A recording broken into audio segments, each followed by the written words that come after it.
Hello, my friends, and welcome to the Girls for Greatness podcast. I am so thrilled to have you listening in today. I am your host, Delia Perry.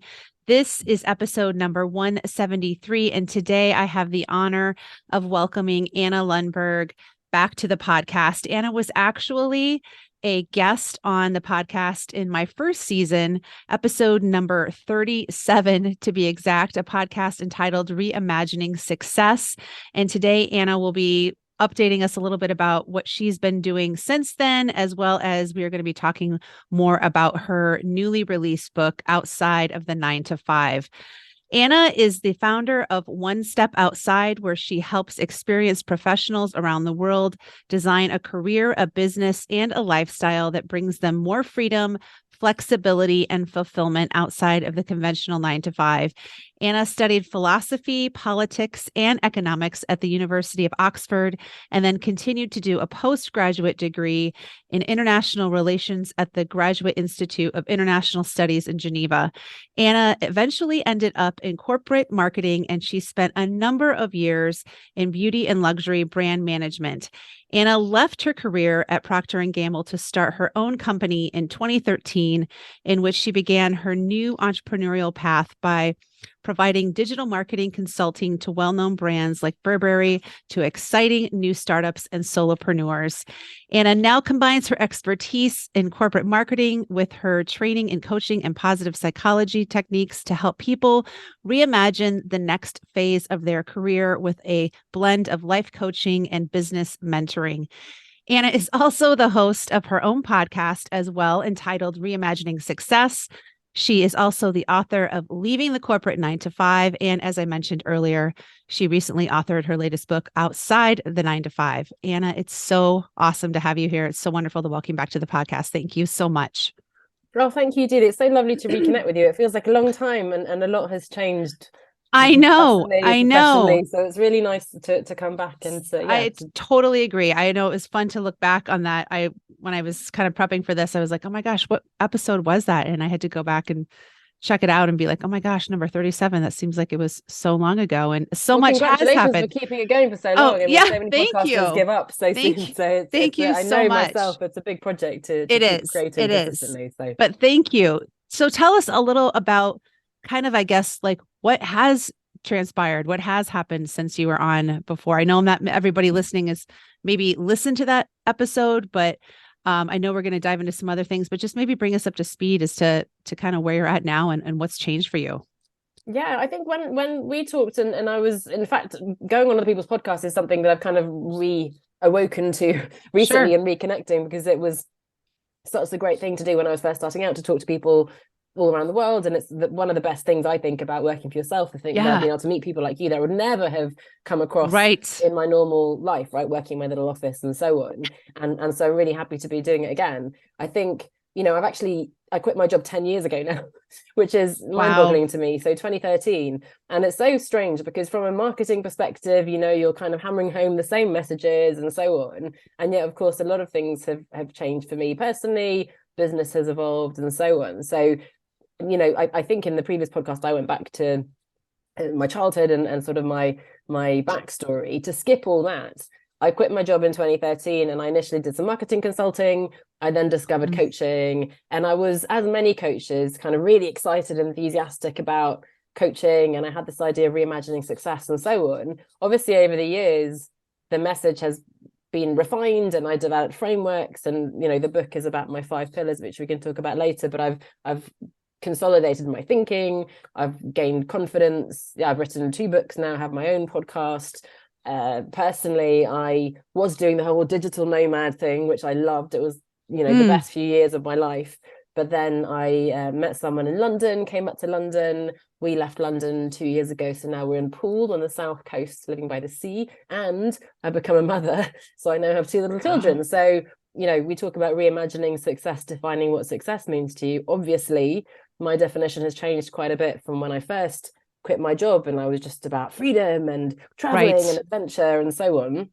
Not to say you can't do those things when you have a family, but obviously when I met someone, then you have a partner to take into consideration. And then the business as well. I went through a phase of kind of doing the hippie thing and not taking money so seriously, and then you kind of take it a bit too seriously, so it's always that pendulum as well. So it's been really interesting to follow what happens next. In a way, it's sort of after the happy ever after of I've quit my job, yay, but then obviously what it takes to keep your own interest in the business, to make it sustainable, to keep it going as life inevitably evolves. So that's sort of been the last decade, I guess. And that's amazing. 40, so big milestone as well. That's amazing. No, that's awesome. That's awesome. And I know I do want to ask you some things kind of personally about what you yourself have kind of discovered, but tell me a little about, I guess, just what was the inspiration in writing your second book? Like, if you first had this book, Leaving the Corporate 9-to-5, which you obviously had so much experience in, and then left and started your own business. But the second book, what kind of inspired you with that? So the thing is, the big picture, as I think many people have this ambition, I've always wanted to be a writer. But, what does that actually mean? And you think, I'm going to be a best-selling author, New York Times bestseller list, sitting there. I had pins on my Pinterest and my vision board of like this beautiful lake view. I'm sitting in this chair by the desk, and obviously famous, like some Stephen King type of figure. And I think when you begin to break that down into a real goal, you realize, it's a bit different to that, the reality of writing and so on. So I wanted to write a book.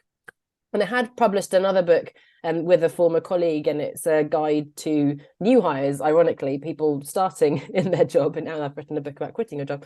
But I was so keen to get a book out. I wanted to be an author. And to be perfectly honest, the first book, Leaving the Corporate 9-to-5, was an easy book to write, as insofar as it can never be easy, because it's a collection of stories. So it was these interviews that I'd done. At the time, I didn't have a podcast, so it was blog articles, initially written and then ultimately videos. But I'd been asking other people who'd quit their jobs. And so it's a collection of their stories. And then I just added a little bit of padding around it, right? It's a bit of intro, conclusion kind of thing. So that helped me achieve my goal of writing a book. But I always felt there was something missing, because it's, hey, let me inspire you. But then what? Yeah. So this one, obviously I had the ambition to write a book a year, which didn't happen because that first book was 2018 and this one came out just about 2020. So 4 years. But obviously kids and so on happened in the meantime.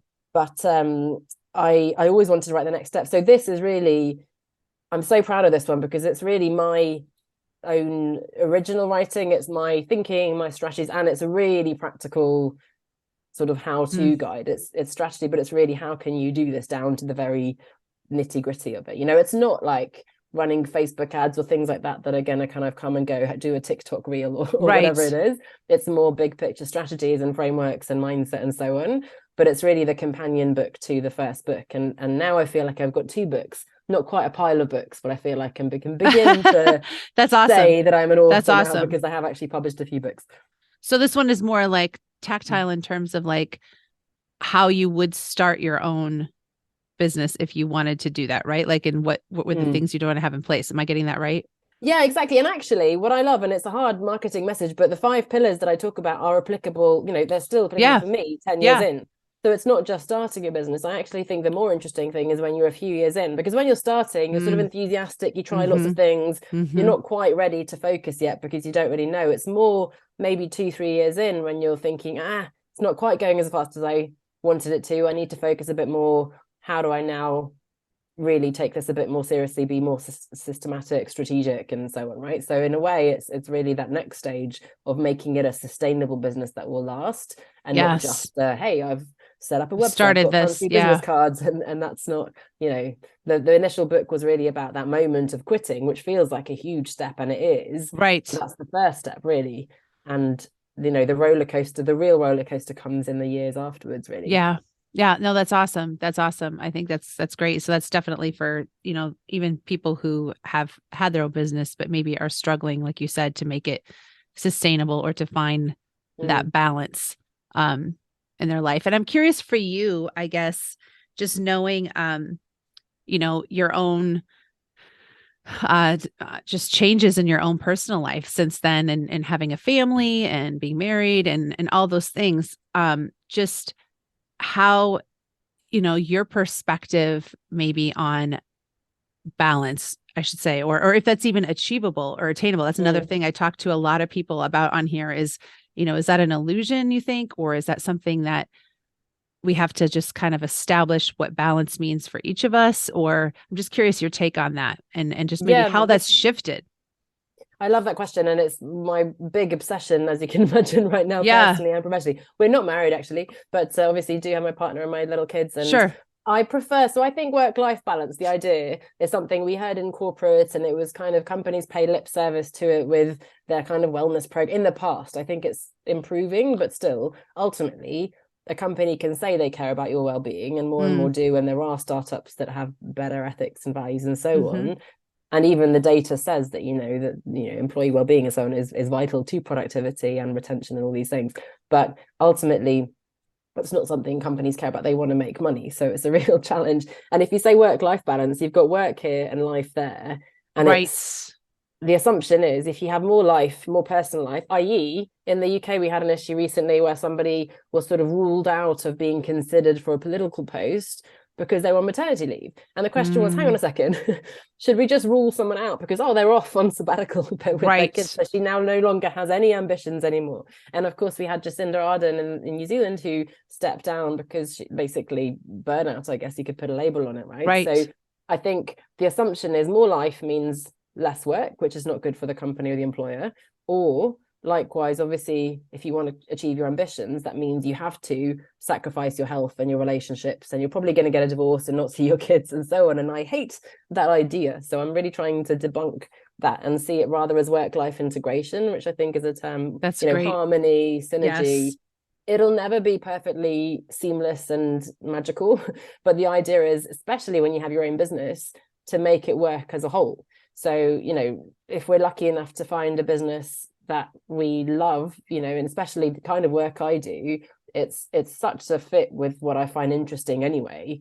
And the danger is there, obviously, that because you enjoy it and you're so fascinated, and any chat with a friend or someone you meet could easily stray into what's the purpose of life, and you know, and all these questions that are really important and valuable.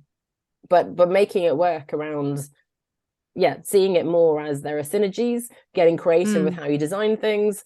Obviously, the last few years with COVID and people working from home, the 4-day work week here in the UK is getting traction. There's more possibilities. Flexible working is gaining traction, I think. There's still a lot of work to do. So I think balance is not the best word, maybe. I think it will never be and probably shouldn't be perfectly balanced. I think we have seasons, and a mother once said to me a couple of years ago, this is maybe not our season for world domination. So as much as we don't want to be ruled out of the race when you've got newborn babies, maybe some people are incredible, and we've got Rihanna performing on stage, etc., with pregnant and so on, but that doesn't have to be what we choose to do either. I think it's a personal choice. And I'm thinking back even so when I had the first Sophia, I had basically prepared all my content and stuff before, and I had an assistant who was posting all at least for 6 weeks. But actually, after that, I did start going back to work. And, my parents are Swedish. I've always lived in England, but in Sweden, you have a year off. There's paternity leave as well. The idea of going back to work after 6 weeks sounds crazy. But because I was kind of just doing a few calls, and I was, it actually was somehow, it felt good to me. It was the right decision. I would not have gone back to a corporate 5-day-a-week job after 6 weeks. And now I can't imagine doing what I was doing then, because then I was taking all my calls in the evening. Now I'm just like in bed by 8 o'clock. I'm so tired. Right. So you have to kind of evolve it. Now I have 3 days of daycare a week. So I manage my business in 3 days. That's in just 3 days. Of course, if I may be too non-ambitious now. I don't know. But right now I'm trying. Everyone says this time is really special, and yes, it's difficult, but you'll miss it when they're bigger and all this. So I'm really trying to look. It's annoying that my son comes into our bed, but I'm enjoying the snuggles. And, I get it. So I'm trying to be really present and enjoy it, knowing that within months, years, it'll be gone, and then I'll have plenty of time sitting there by myself, single and kids are grown, and then I'll have plenty of time if I want to. So we've chosen this lifestyle. So right now, that's true. I guess that's a long-winded answer to your question. No, I love that. And I think, probably what you are experiencing and what you've implemented in your own life, to kind of bring that integration in your own way is, helpful for you to be able to relate to the other people that you're, speaking with or working with. Because I feel like just even coming back to that whole concept of reimagining success, which is what we talked about before.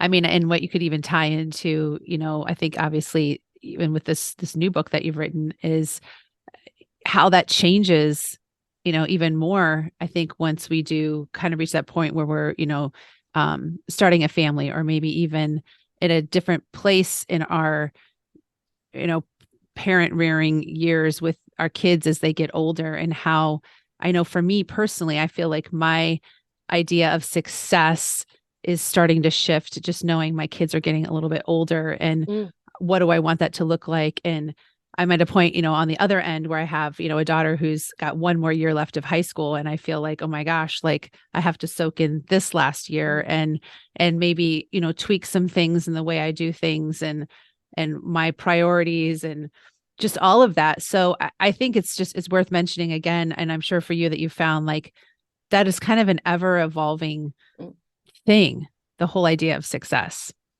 100%. It can and will evolve, and like I said, mine has over the years, right? And in fact, I get a lot of older gentlemen coming to me, which I think is quite nice because they still have so much more to give. They're kind of at the peak of their career, but they're also a little bit worried about being pushed out of their jobs because they're becoming irrelevant. And do they now just retire early and play golf? But no, they still want to make and have a meaningful contribution they can make, right? And as you say, either if you haven't had kids or if your kids have moved out, you've still got many years left that you could do something amazing. And I think meaning is the biggest drive for all of us, right? And I think so not true. Having that purpose, I think my mum really resisted the retirement. She loves it now, but she really worked many more years than she needed to, just because the buzz and I can't imagine, actually, as much as it sounds appealing to have that, the early retirement and live on the beach or whatever.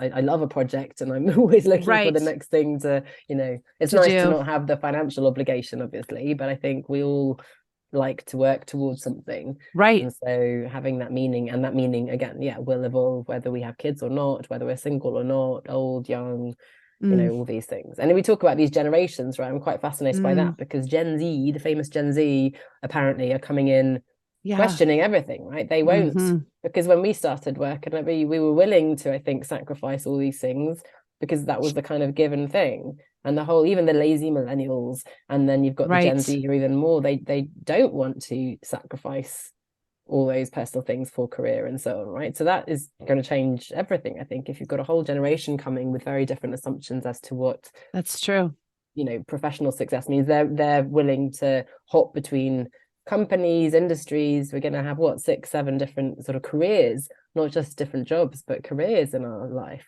as we live longer as well. So definitely exciting things happening. That's so true. I'm curious what maybe are some of the obstacles that you've run into with some of the people you've worked with in terms of just like current, present, like we even just say like in the last year or two, maybe even with the shift since COVID and just people's mindset and how that's maybe changed people's perspective on their success or what's important or how to find, a work family integration life. I'm curious, like what you've maybe discovered through that or what you've seen maybe in just your writing or people you've worked with. Yeah, there's so much talk. I'm quite active on LinkedIn, and we had the great resignation of COVID, a great rethink, great whatever else they've called it. There's quiet quitting and conscious quitting, quiet firing, quiet thriving. I heard the other day, which I really like, which is all about finding a way to do your most fulfilling work, and which I think is great, right? We've also unfortunately had these mass redundancies in the tech industry. Obviously, a lot of companies struggled. I've heard, although I haven't seen it myself, from other colleagues, and I have tentatively spoken to a couple of people interesting in my first book who did go back to a full-time job during COVID, because depending on the business model, a lot of offline businesses had to move online and so on. So they could have reinvented themselves. For some people, maybe, who are based around travel or those kinds of things, they really struggled, So it's a bit mixed, because I think there's a big awakening to all of us realizing a bit the emperor's new clothes. Hang on a second. I don't have to commute 2 hours on the M25 here in London. I don't have to be in meetings all the time. I don't have to fly to the client in Manchester in the north. I can do a phone call, right? So companies that said this isn't possible, suddenly everyone's had to make it possible. And so you see, oh, I can be home for the kids' bedtime, and I can do a doctor's appointment in the daytime. So I think there's a really positive move in that direction. And yes, again, right now there's like war in the Ukraine, and there's supply issues, and there's inflation and cost of living crisis. And so there's a lot of uncertainty. And, you know, quitting your job and starting a business is a big decision at the best of times in a situation like that. Now, I happen to believe, and it's optimistic and idealistic to say it, that having your own business is a better way to manage your finances, because you're in control, you diversify your income. You know, we say it's job security, but a company, as we've experienced, can make you redundant. They don't actually care about you. They're not going to be loyal to you if the economy changes and so on. So actually, in the longer term, I really do think being proactive and taking control of your career, you know, whether it's a side hustle or having your own business is the best thing. But obviously, if you haven't done that, it could be a really tough situation right now. So I think it's really mixed. There's like a pull towards this great awakening, I guess, all of like there's more to life than the job. And yet it's really deeply ingrained in our psyche and habits. And when it comes down to it, if you've got a mortgage to pay, kids in private schools, etc., you can't just go, oh, I don't care, I'll just like you know, give it all up. It's a huge decision. It's a huge burden financially. Yeah, that's so true. Yeah, no, that's great. That's good perspective. You know, one of the other things I wanted to touch on was just the whole idea of time management, which I think is one of the things that you probably focus in on with, you know, the pillars and probably the things in your book. And I think is a huge issue for all of us. I shouldn't say issue. It's just something that I think we're always constantly thinking of or made aware of. For some of us is an issue. For, you know, I can definitely say for times, for me, it's at times it's been an issue. But I'm curious about just maybe what you would recommend, or maybe even how you tackle that in your own life. I mean, especially in a world where we're constantly distracted, you know, whether it be from media or social media, or, you know, just everything else that's going on in our lives, with our families, kids, career. I mean, just the whole concept of time management, how you would maybe how you tackle it in your own life, and then maybe just how you even approach that with some of the people you work with. This is something I'm obsessed with, and I just came off a webinar that I gave on productivity today and time management. So very top of mind for me. So I think you know, in practical terms, as you say, with distractions and things, there are things you can do. Like I sign out of my email app and I put my phone on do not disturb, and you can unfollow people, and you can, you know, turn the notifications off so you don't get that red circle on your iPhone all the time. There are things like, you know, they're pretty simple tech things you can do, I think, to kind of turn off the distractions. Then there's more the internal mindset blockers, you know, oh, I'm a procrastinator, or, you know, I'm just not good at managing my time. And I think that's a bit dangerous, and we need to sort of get behind what the root cause is. Procrastination could be, you know, perfectionism could be sort of an excuse not to get anything done because we're afraid of failure. Because what if I try it and I don't succeed? Sometimes we're afraid of success. I wonder sometimes with myself if I held myself back because I worry that I've got a pretty good balance right now. If I'm too successful, which of course is ridiculous because it's unlikely to happen. If I'm too successful, suddenly I won't cope. And of course, the reality is if that did happen, I could say no, I could raise my prices, I could delegate, hire a team, whatever. Like, it's just, first of all, not going to happen. And secondly, there are ways to solve it, but somehow subconsciously that could prevent you from going all in. So understanding, I think, what's preventing you from doing the stuff that you should be doing. But then what it really comes down to is, what is success for you, right? It's the big picture.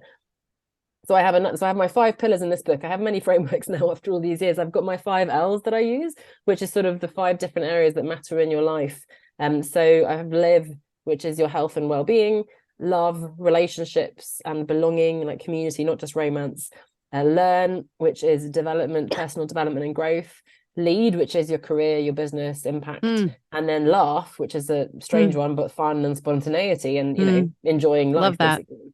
And so I start by actually calendar blocking, understanding, so I get my exercise in. You know, I don't have the 5 a.m. CEO morning, as you can imagine, because my mornings are totally driven by when the kids work up, and if they're in a good mood or not, and it's just get them out of the house if I can. But otherwise, I do try to, I definitely do exercise, take proper lunch breaks, all these things. So there's putting the priorities in the calendar first, I guess. Yeah.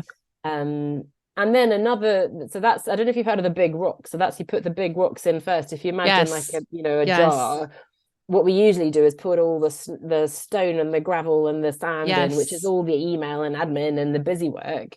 And then you can't force the big rocks in. There are some very funny videos on YouTube to look at from the 80s that you can visualize. If you put the big rocks in first, so look, for me, being with my kids and taking care of my health and so on, my business projects, then everything else will still kind of fit in. And if it doesn't, it's not that important. Yeah. So the big rocks is one.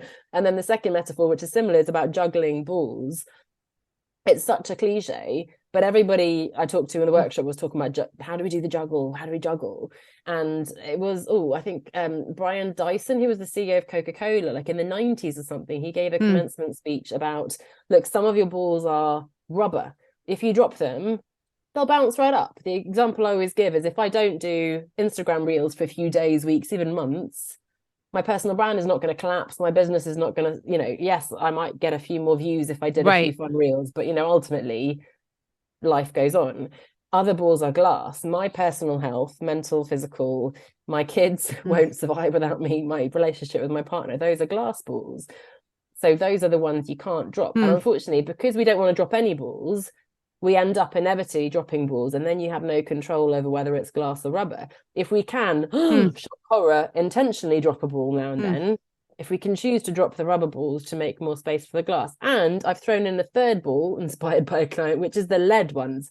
Some balls, you just drop them and you leave them. You don't need to pick them up. You're just carrying these shoulds and obligations, and, whether it's in your business or personal life or whatever, put it down and leave it there, right? So it's just a little reminder sometimes to go, hang on a second, because we're so in the world, but actually, if I can't show up to my webinar, it's not great, but like, I don't have thousands of people signed up. And even if I did, they wouldn't it'd be okay. I can't do that every time.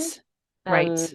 But actually, if you do have to cancel the podcast interview or something like that, when it's your own business, ultimately you have to go, you put so much pressure on yourself. I've got to do this. But actually, we make ourselves almost a bit self-important, because nobody cares about my business as much as I do. That's so true. As much as I do care, they're self-imposed deadlines and pressure. So actually, is it a glass ball? And if not, let it go. Do like Elsa. Yeah, no, that's a great illustration. I love that. I'm going to remember that. That's really good. So tell me, before I kind of wrap up here, what's kind of next for you? Like, what's on the horizon? What's like going forward for you? Like, what are you looking forward to? And maybe just what are you working towards? It's a big question, and it's a good question, because I think because I've somehow reached this mark, I've turned 40 and I've been 10 years out. Obviously, the business has evolved. It hasn't been like this since the beginning. But last year, I wanted to launch my big course, which is also around my 5 pillars. I wanted the book. And I feel, January, February, it's kind of been, I've done what I wanted to do. What next? So I'm a little bit of this kind of...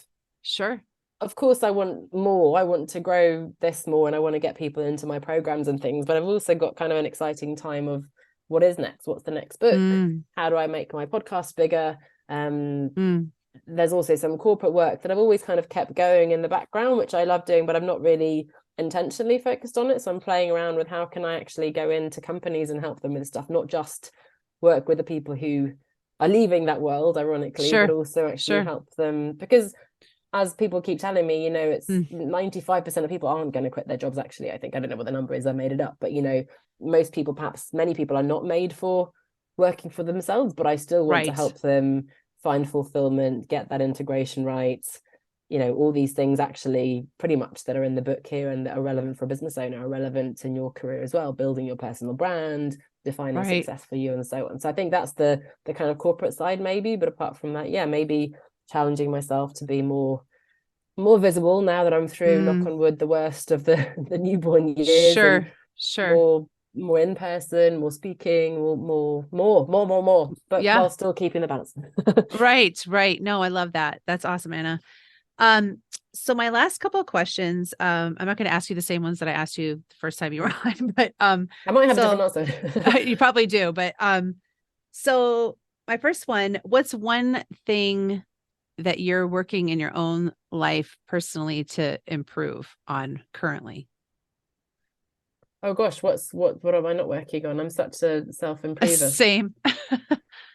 In my personal life, I'm trying to think of, gosh, no, I mean, that's a really easy answer. So it's not quite the deep answer, but I'm doing Duolingo. So I'm learning Spanish, and I'm joined like tennis and racquetball. So it's, it's just really fun to be kind of a beginner at stuff and Yes. to learn. And also especially the racket sports, it's kind of meeting So people fun. and being, after COVID and stuff, has actually been quite fun. Yes. It feels a bit indulgent. It's not like I'm going to become, Wimbledon player, as is painfully obvious to me when I practice, but I always liked it. And it's just fun to make time for it. So it's not like, as obviously I work on my mindset and all these things as well. But I think right now I'm sort of, a bit of learning, a bit of learning, and a hobby, dare I call it. Yeah, that, I love it. It's something you do as a mother, right? That's awesome. It's funny that you say that, because I was like, when you said that, I was like, you've got to be kidding me, because I've actually been working on learning Italian through Babbel. And I started playing tennis last year. Oh my goodness. There you go. Following what is it about racket sports? But no, it's been an amazing way to meet some just amazing women and just challenge myself in new ways. And so keep at it. I mean, it's great. It's great exercise. It's a lot of fun. Well, like for you me, said. It just feels, I felt like I've been a little bit myself. You can get lost in yourself, and COVID's been a bit, I didn't think, sounds crazy to say, I didn't think it affected us that much. Luckily, nobody was dangerously ill in my immediate, circle. We anyway were home with the little kids. Right. We didn't have any weddings and things planned. It was not a nice time. And I think we underestimate how traumatic it was for everybody. And yet I'm so excited to be out about and meet people. I know. I feel the same way. Finding yourself back to, and then traveling a little bit more and all these things, obviously really nice. In fact, that's something that's on my wish list, because during my kind of adventurous time, I was paddleboarding and I got my sailing license and things. So I'd really love, because now we're by the sea. So now you're by the sea. Exactly. I was just going to say, how wonderful. That's awesome. And my last question, what is one thing that you're currently proud of yourself for being or doing? You ask the big questions, don't you? I think in a way everything we've talked about, because I feel like I'm so proud because of all these reasons of getting the book out, because the book is something that, like, it just does, as much as it's always been allegedly my big goal to write books. Reality happens, life, admin, other stuff. It's not like they're making millions, so it's almost like a vanity project, although it's a specific thing that's helping clients, and obviously I hope to write more.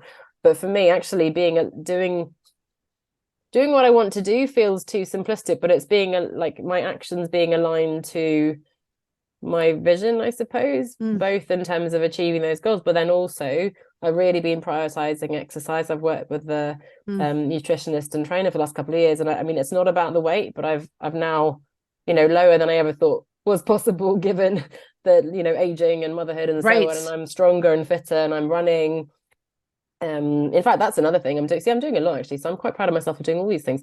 Trail runs and with another mum friend I found here, and longer, half marathons and things. So there's the kind of, there is that balance, but also above all, like we said, being present and being kind to myself. And when I'm tired, I try to rest.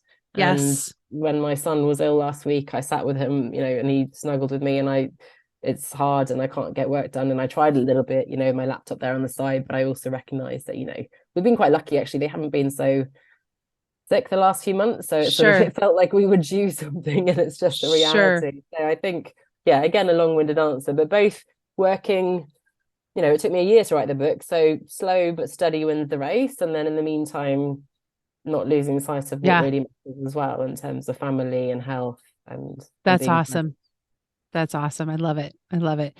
Well, Anna, thank you so much again for coming on. This has been so much fun. I've always loved talking and love this conversation. I know it's going to be so meaningful to so many, and I just love the work you're doing, and commend you for just keeping, at it and just continuing on the path that's, best for you, and just continuing to put good out into the world and in your own unique way. I think it's really powerful. So thank you so much for being here. Well, thank you. It's such a pleasure, and really great questions that made me think this. So I really appreciate that as well. Again, my favorite thing is connect with people and hear what other people up to, and challenging myself and so on. So really appreciate the opportunity. Thank you, Delia.